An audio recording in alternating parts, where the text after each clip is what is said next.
नमस्कार, मैं हूं शीनम शर्मा। स्वागत है आप सभी का इस खास पेशकश में। और इस खास पेशकश में हम बात करने वाले हैं लापरवाही की, जो अब बढ़ती जा रही है। कोरोना की ओर कोई ध्यान नहीं दे रहा है। कोरोना के लगातार बढ़ते मामलों पर किसी का ध्यान नहीं है। मध्य प्रदेश में कोरोना संक्रमितों की संख्या में तेजी से इजाफा हो रहा है और पिछले महीनों के मुकाबले इस महीने मरीजों की संख्या दोगुनी से ज्यादा हो गई है। रोजाना पिछले 3 महीने के मुकाबले 50% से ज्यादा मरीज आ रहे हैं। कल की बात करें, 13 दिसंबर को पूरे राज्य में 161 कोरोना के मरीज मिले हैं, जबकि पिछले महीने 13 नवंबर को पूरे राज्य में सिर्फ 75 कोरोना से लोग संक्रमित पाए गए थे। जबकि इस महीने में अब तक मध्य प्रदेश में 207 कोरोना के मामले आ गए हैं, यानी कि इस महीने औसतन हर रोज 16 नए मरीज मिले हैं। पिछले 3 महीनों की तुलना करने पर स्थिति भयावह लगती है। पूरे मध्य प्रदेश में अक्टूबर में 313 और नवंबर में 316 कोरोना के मरीज मिले, यानी कि इन 2 महीनों में हर रोज औसतन लगभग 10 लोग कोरोना से संक्रमित हुए। जबकि इसी साल सितंबर में प्रदेश में यह आंकड़ा 356 हो गया था। औसत देखिए तो हर रोज 11 लोग कोरोना से संक्रमित पाए गए हैं। छत्तीसगढ़ की बात करें तो दिसंबर के महीने में रोजाना 20 से ज्यादा केस सामने आ रहे हैं।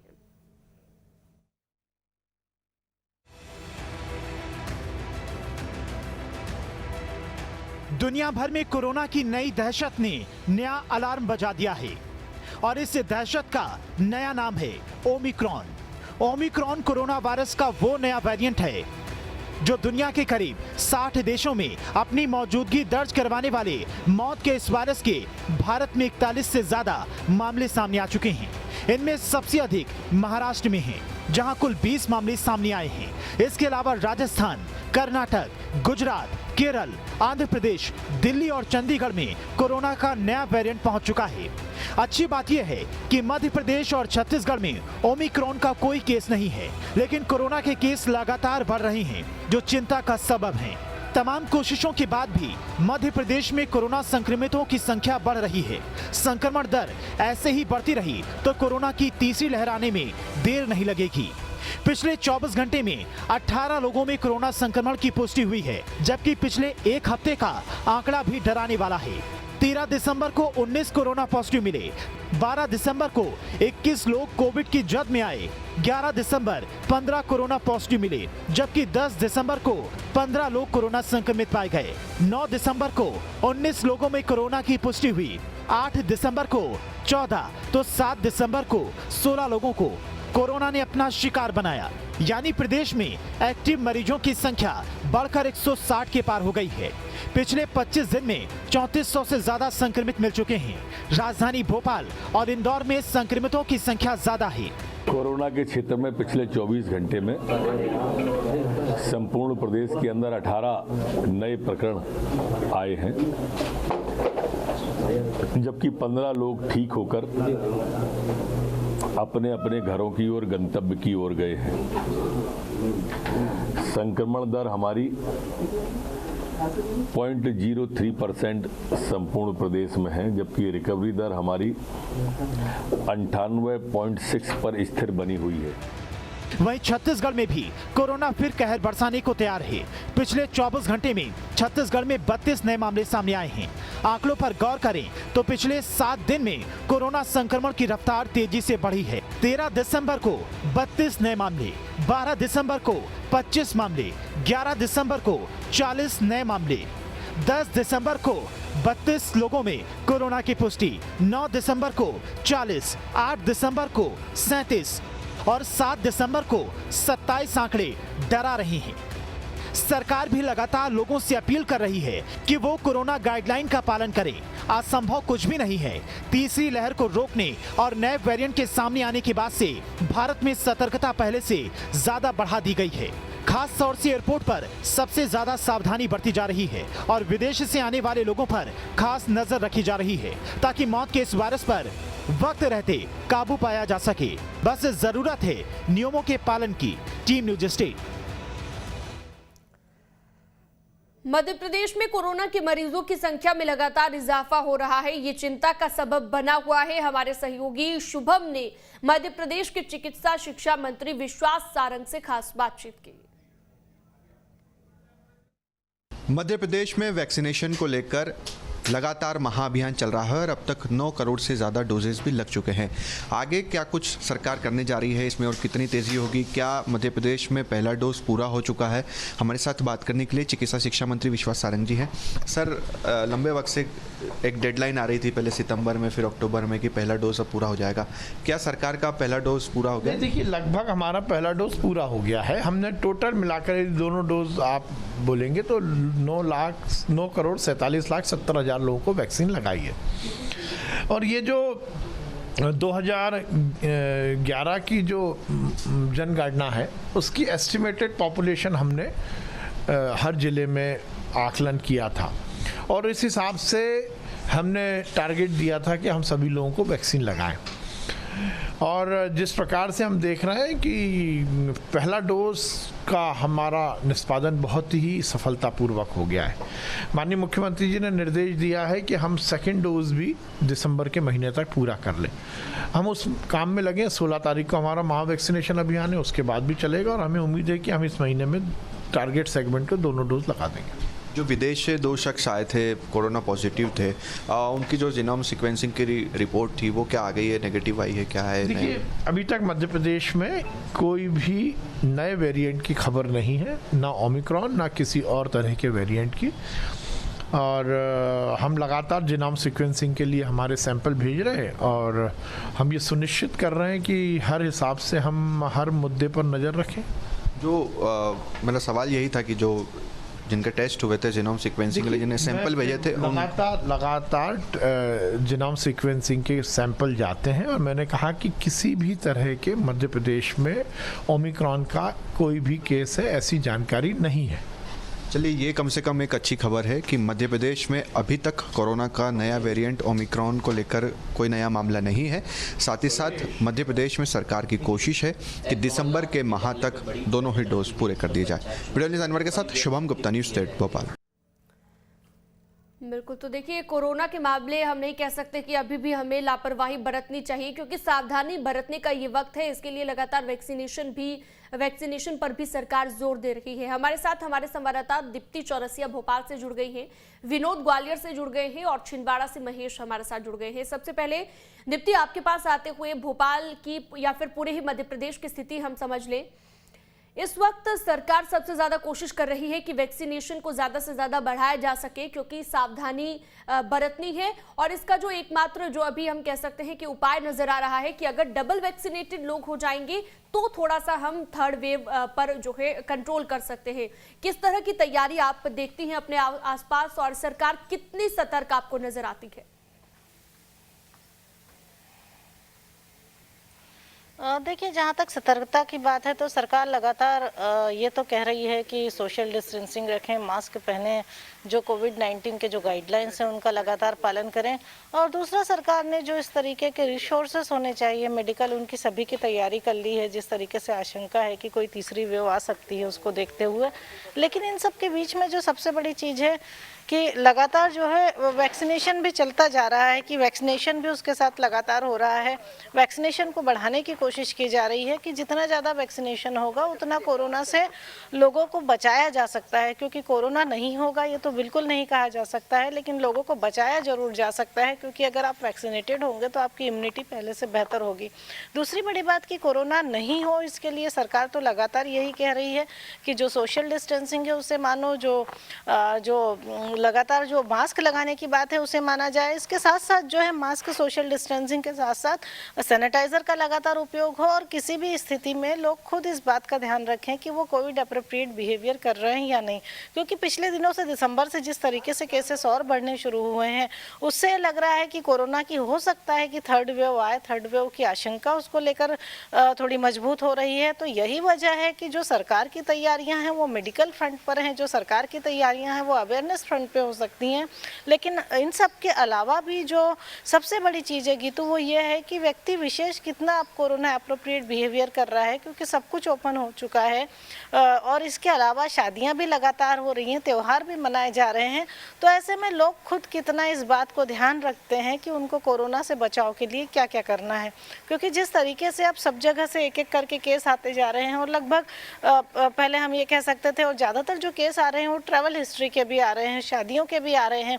हालांकि अभी ओमिक्रॉन जैसी कोई स्थिति मध्य प्रदेश में नहीं है, लेकिन अब सबसे बड़ी चीज़ यही है कि कोरोना पॉजिटिव होना ही अपने आप में एक चिंता की बात है, क्योंकि अगर पॉजिटिव है तो फिर उसकी जीनोम सीक्वेंसिंग होती है, सब कुछ होता है। लेकिन अगर कोरोना पॉजिटिव है तो उसके लिए मतलब कहीं ना कहीं आपकी इम्यूनिटी कमज़ोर है या कहीं ना कहीं आपने कोविड अप्रोप्रिएट बिहेवियर को फॉलो नहीं किया। तो ये सारी चीज़ें हैं जो बहुत ज़रूरी हैं। फिर वही बात है जो मैं लगातार शुरू से कहती रही हूँ कि अकेले सरकार के करने से नहीं होगा। सरकार फैसिलिटीज़ दे सकती है, इन्फेक्टेड लोगों को सरकार टेस्ट की फैसिलिटीज़ दे सकती है, लेकिन जो कोविड अप्रोप्रिएट बिहेवियर है वो पर्टिकुलर पर्सन को फॉलो करना होगा, व्यक्ति विशेष को ध्यान रखना जो है यहाँ पर ध्यान रखने की जरूरत है, ये कहना है। यानी कि दीप्ति, आम लोग जब तक खुद जागरूक नहीं होंगे तब तक हम कोरोना की तीसरी लहर अगर आती है, अगर जो संभावित बताई जा रही है उस पर काबू नहीं पाया जा सकता। ग्वालियर से विनोद भी लगातार जुड़े हैं। विनोद, आपके पास भी आऊंगी, लेकिन छिंदवाड़ा की पहले बात कर लेते हैं। महेश, छिंदवाड़ा में किस तरीके से आप देख रहे हैं अवेयरनेस अपने आसपास? बार बार सरकार की ओर से कहा जा रहा है कि आपको एहतियात बरतने हैं, कोरोना अभी गया नहीं है, सावधानी आप बरतिए, लेकिन लोग कितना जागरूक है इस चीज को लेकर?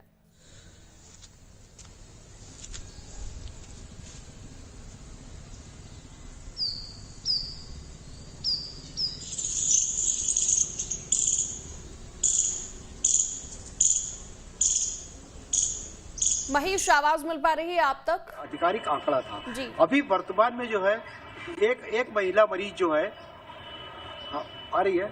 जी जी बोलिए। एक महिला जो है वो हमारे छिंदवाड़ा में जो है कोरोना पॉजिटिव पाई गई है, और उस महिला को चूंकि उसका जीनोम सीक्वेंसिंग टेस्ट के लिए जो है दिल्ली भेजा गया है, और दिल्ली से जब तक उसकी रिपोर्ट नहीं आती है तब तक उसको एक कोरोना वार्ड में रखा गया है। साथ ही उसके परिवार के 7 लोगों को भी होम क्वारंटाइन किया गया है। जिस तरह से महाराष्ट्र, चूंकि मध्य प्रदेश का लगा हुआ छिंदवाड़ा है महाराष्ट्र से, तो महाराष्ट्र के कारण जिस तरह से ओमिक्रॉन की एंट्री महाराष्ट्र में हो गई है, उसको लेकर के छिंदवाड़ा में भी अब प्रशासन अलर्ट है। चूंकि बैरियर पर और जो ट्रेन है उस पर लगातार सघन चेकिंग करी जा रही है, जिससे किसी प्रकार की कोई भी यहाँ पर स्थिति निर्मित ना हो पाए। विदेशों से जो लोग आ रहे हैं उनकी पूरा रिकॉर्डिंग किया जा रहा है, और उस रिकॉर्डिंग के तहत जो है उनके जांच भी कराई जा रही है। अभी तक जहां तक वैक्सीनेशन का सवाल है, छिंदवाड़ा में 98% प्रथम डोज की वैक्सीनेशन हो चुकी है। 17 लाख लोगों ने वैक्सीन लगा ली है। वहीं जो दूसरे डोज की बात हम करें तो 88% दूसरा डोज जो है यहाँ छिंदवाड़ा में लग चुका है लोगों को। परंतु ये डोज उतना महत्वपूर्ण नहीं है जितना कोरोना की गाइडलाइन का लोगों को पालन करना चाहिए। लोग अभी भी कोरोना की गाइडलाइन के तहत ना तो अपने आप को सुरक्षित महसूस कर रहे हैं और ना ही किसी प्रकार से अपने आप को सुरक्षित रखने का प्रयास कर रहे हैं। वहीं शासन प्रशासन लगातार प्रयास कर रहा है कि लोग सोशल डिस्टेंसिंग रखें, लोग मास्क लगाएं, और लगातार चालान भी इसके माध्यम से किए जा रहे हैं। सबसे मुख्य बात हम ये बता दें कि छिंदवाड़ा जो है चूंकि महाराष्ट्र से लगा है, इसीलिए कभी भी ओमिक्रॉन की एंट्री छिंदवाड़ा में हो सकती है। चूंकि पिछला जो सेकेंड लहर आई थी वो महाराष्ट्र से ही छिंदवाड़ा में प्रवेश करी थी, जिसको लेकर के अब प्रशासन भी पूरी तरह से अलर्ट है। वहीं जो है अब शादियों का जो सिलसिला है वो चूंकि आज आखिरी मुहूर्त है, अब इसके बाद शादियों पर थोड़ा सा विराम लगेगा, परंतु फिर भी कहीं ना कहीं लोगों को अपने आप को सचेत रखना पड़ेगा और लोगों को खुद ही एहतियात बरतने की जरूरत है। सरकार बार बार कह रही है कि लापरवाही मत कीजिए। अब ऐसे में आप खुद जब तक ध्यान नहीं रखेंगे तब तक जो है इस पर लगाम नहीं लग सकती है। हमारे साथ रोहित अग्रवाल भी जुड़ गए हैं, हेल्थ एक्सपर्ट। डॉक्टर रोहित से भी हम चर्चा करेंगे, लेकिन उससे पहले ग्वालियर की बात कर लेते हैं। विनोद, ग्वालियर में किस तरह की तैयारियां आप देख रहे हैं? हालांकि सरकार तो बार बार कह ही रही है, और उसके सरकार के कहने के कंपैरिजन में अगर हम बात करें, कितना लोग फॉलो कर रहे हैं इन तमाम चीजों को? क्योंकि बार बार कहा जा रहा है, लेकिन लोगों को लगता है कि कहीं केस एकदम से नहीं बढ़ रहे हैं तो हम थोड़ा सा जो है यहाँ पर लापरवाह हो सकते हैं, लेकिन ये भारी भी पड़ सकता है आने वाले वक्त में। ग्वालियर में कैसी तैयारी है विनोद?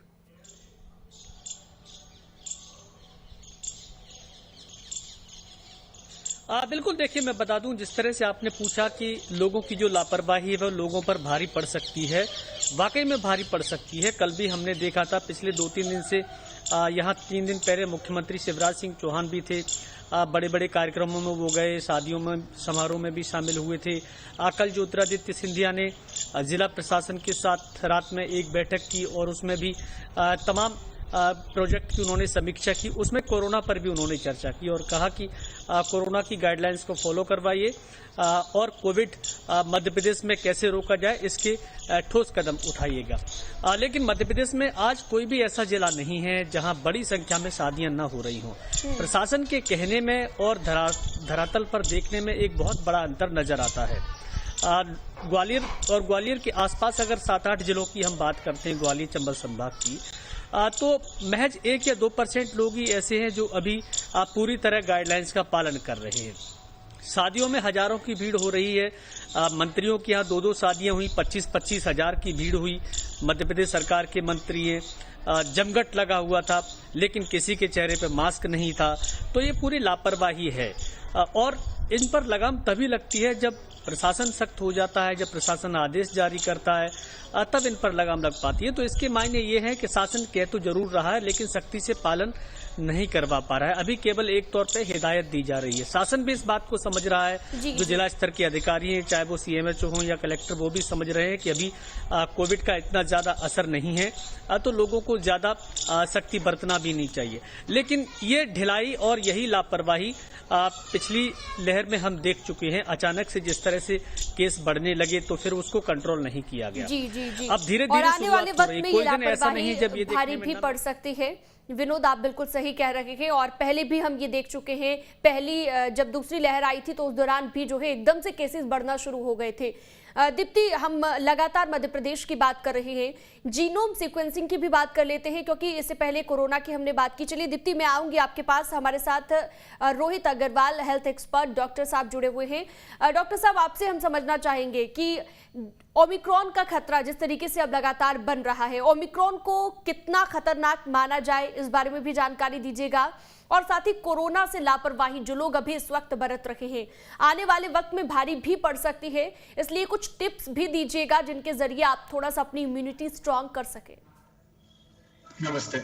मेरा कहना यही है, जैसे आज भी मैं न्यूज में पढ़ रहा था कि पिछले 17 दिनों में अराउंड 63 कंट्रीज में 7000 से ज्यादा केसेस हो गए हैं ओमिक्रॉन में, और आज ही इंदौर में भी 7 नए केसेस आए हैं।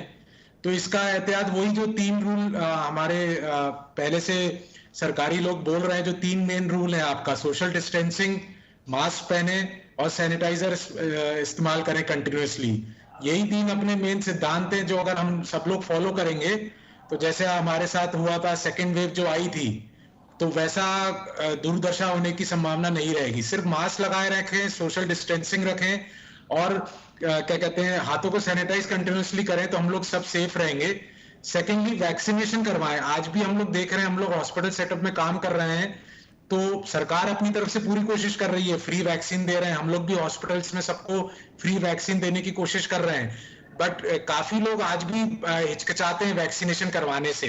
उनको ये डर है कि हम वैक्सीन करवाएंगे तो हमें कुछ हो जाएगा, कि हमारी कुछ कुछ हमको शरीर को कुछ ना कुछ नुकसान पहुंच जाएगा। बट एज ए डॉक्टर हम लोग बहुत समझाने की कोशिश करते हैं मरीजों को कि वैक्सीन जरूर करवाएं।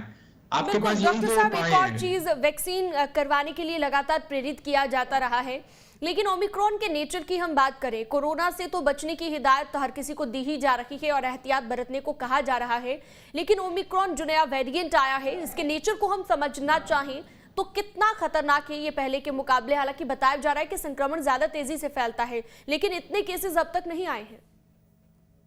हाँ, वो उसकी वजह यही है कि अब क्या है, लोग काफी चीजों को मेंटेन कर रहे हैं। मतलब जैसे अब काफी कुछ अपन यहाँ लोग वैक्सीनेटेड हो गए हैं। ये वेरिएंट जरूर है पर अपन लोग वैक्सीनेटेड हो गए हैं।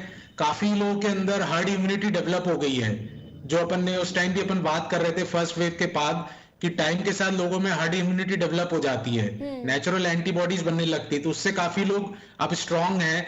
प्लस क्योंकि वैक्सीनेशन बहुत हाई लेवल पे चल रहा है, काफी लोग हम देख रहे हैं जो मतलब कुछ लोग अभी भी ऐसे हैं जो मास्क जरूर पहनते हैं।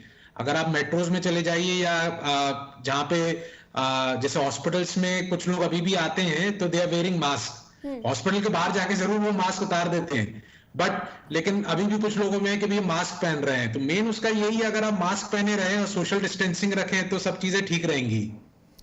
साथ ही डॉक्टर साहब, घर पर रहकर ही कोई टिप्स आप देना चाहें जिनके जरिए अपनी इम्यूनिटी को स्ट्रांग किया जा सकता है, क्योंकि अभी इस वक्त बहुत मुश्किल है जब इतने ज्यादा प्रतिबंध भी सरकार की ओर से नहीं लगाए गए हैं कि आपको बाहर नहीं जाना है, ये नहीं करना है, तो ऐसे वक्त में आप प्रिकॉशनरी क्या कुछ कर सकते हैं? घर पे देखिए, घर पे हम लोग यही सुझाव देते हैं, देखिए सब कुछ खाएं पिए, जितना हो सके घर का खाना खाएं, अपने ग्रीन वेजिटेबल्स लें, अपना सब कुछ नेचुरल जो आप पहले काम कर रहे थे वही करें, कुछ डिफरेंट करने को नहीं बोल रहे हैं हम लोग भी पेशेंट्स को कि आप अपना घर का सब कुछ बना हुआ खाना खाएं, बाहर की चीजें अवॉइड करें ऑब्वियसली, क्योंकि वो इन्फेक्टेड हो सकती है और आपको हेल्थ को कॉम्प्रोमाइज कर सकते हैं, पर घर का आप सब कुछ खा पी सकते हैं और ज्यादा डरे नहीं। जैसे अभी भी काफी लोगों में अब खौफ सा पैदा हो रहा है धीमे धीमे करके, तो हम लोग उनको ये समझाते हैं कि आपको डरने की जरूरत नहीं है, आप अपनी नॉर्मल जीवन जी सकते हैं, नॉर्मल अपना काम पे जाइए, सब कुछ करें, बस वो रूल फॉलो करिए जो सरकार बार बार कह रही है, सोशल डिस्टेंसिंग, सैनिटाइजर और मास्क लगाए रखिए, बाकी अब अपना सब कुछ काम नॉर्मली कर सकते हैं, कोई प्रॉब्लम नहीं आएगी आपको। बिल्कुल, तो डॉक्टर साहब ने जो टिप्स दिए उनका भी हम उम्मीद करते हैं कि दर्शक जरूर ध्यान रखेंगे। दीप्ति, जीनोम सीक्वेंसिंग की हम बात कर रहे थे कि जीनोम सीक्वेंसिंग को लेकर मध्य प्रदेश में कितनी लैब्स, कहा जा रहा था कि 5 मशीनें जो है दी जा रही हैं मध्य प्रदेश को, कब तक ये मशीनें मध्य प्रदेश को मिलेंगी और जीनोम सीक्वेंसिंग को लेकर टेस्टिंग की जो सुविधा है मध्य प्रदेश में कितनी जगहों पर है और इसे लेकर क्या तैयारी है सरकार की? देखिए, अभी जीनोम के लिए सैम्पलिंग भेजी जाती है, हालांकि मध्य प्रदेश सरकार ने इसके लिए पहल करी है कि जीनोम सीक्वेंसिंग अब जो है भोपाल में ही की जाए या मध्य प्रदेश के जो बड़े शहर हैं उनमें जीनोम सीक्वेंसिंग की जाए, चाहे वो भोपाल हो, इंदौर हो, लेकिन अभी तक इसके सैंपल भेजे जा रहे हैं। और अभी ही जो चिकित्सा शिक्षा मंत्री उन्होंने कहा है कि जो भी विदेश से आए हुए व्यक्ति हैं उनकी सैंपलिंग की गई है, उनके कोरोना के टेस्ट भी लिए गए हैं, साथ ही उनको जीनोम सीक्वेंसिंग के लिए उनके सैंपल को भेजा जा रहा है। तो हाल फिलहाल सीक्वेंसिंग यहाँ पर हो नहीं रही है, लेकिन हाँ, सरकार की पूरी कोशिश है कि जिस तरीके से कोरोना बार बार आ रहा है, 2 लहर आके जा चुकी है, तीसरे की आशंका है और तीसरे की लहर में भी जिस तरीके से केस बढ़ रहे हैं, तो ये लग रहा है कि अब इस तरह की अगर टेस्टिंग की सारी फैसिलिटी एक जगह पर हो तो शायद वो बहुत इफेक्टिव होगा, क्योंकि जब टेस्टिंग की सारी फैसिलिटी एक जगह होगी तो ज़्यादा जो टेस्ट होंगे और सारे रिजल्ट जब सामने आएंगे तो उनका जो ट्रीटमेंट है या फिर उनको डायग्नोस अगर आसानी से किया जा सकेगा तो ट्रीटमेंट भी बहुत आसानी से और जल्दी शुरू किया जा सकेगा। तो यही वजह है कि सरकार चाहती है कि सीक्वेंसिंग यहीं हो, लेकिन हाल फिलहाल अभी जो सैंपल भेजे गए हैं वो बाहर भेजे गए हैं, अभी यहाँ पर सैंपलिंग जीनोम सीक्वेंसिंग नहीं होती है।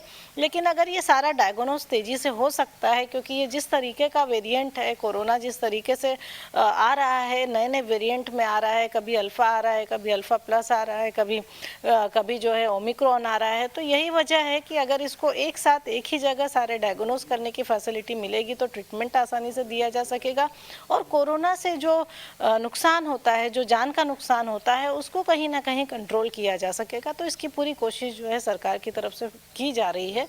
और दूसरी बड़ी बात यह है कि इन सब के बावजूद भी लगातार जो मैं आपसे कह रही हूँ कि सरकार की यही कोशिश है कि लोगों में इतनी अवेयरनेस हो कि वो अपने डोज पूरे कराएं। अभी तक मध्य प्रदेश में 9 करोड़ डोज लग चुके हैं, जो पिछले जनवरी में जो है इनकी संख्या कुछ लाखों में थी, जो अब बढ़ते बढ़ते 9 करोड़ पे पहुंच चुकी है। और दूसरा जो पूरा ध्यान है वो उस अवेयरनेस को लेकर है जो लोगों को कोविड के चलते रखी जानी है। लोगों को खुद अवेयर होना पड़ेगा। दीप्ति, आप सही कह रही हैं, बिल्कुल। जब तक सरकार लगातार बार बार कह रही है, लेकिन जब तक लोग खुद एहतियात नहीं बरतेंगे तब तक जो है इससे बचना मुश्किल हम कह सकते हैं। छिंदवाड़ा से महेश भी लगातार जुड़े हुए हैं। जैसा कि आप जिक्र कर रहे थे महेश कि महाराष्ट्र के साथ लगता इलाका है छिंदवाड़ा, और इस वजह से एक खतरा इसलिए भी बढ़ जाता है क्योंकि मध्य प्रदेश और छत्तीसगढ़ में भले ही मामले ना हो, लेकिन मध्य प्रदेश के आसपास के, चाहे गुजरात की बात कर ले, महाराष्ट्र की बात कर ले, यहाँ पर मामले आना शुरू हो गए हैं ओमिक्रॉन के, जो एक बड़ी चिंता का विषय है। और ऐसे में क्या अलग किया जा रहा है छिंदवाड़ा जिले प्रशासन की, अगर हम बात करें जिला प्रशासन क्या अलग कर रहा है एहतियात बरतने के लिए?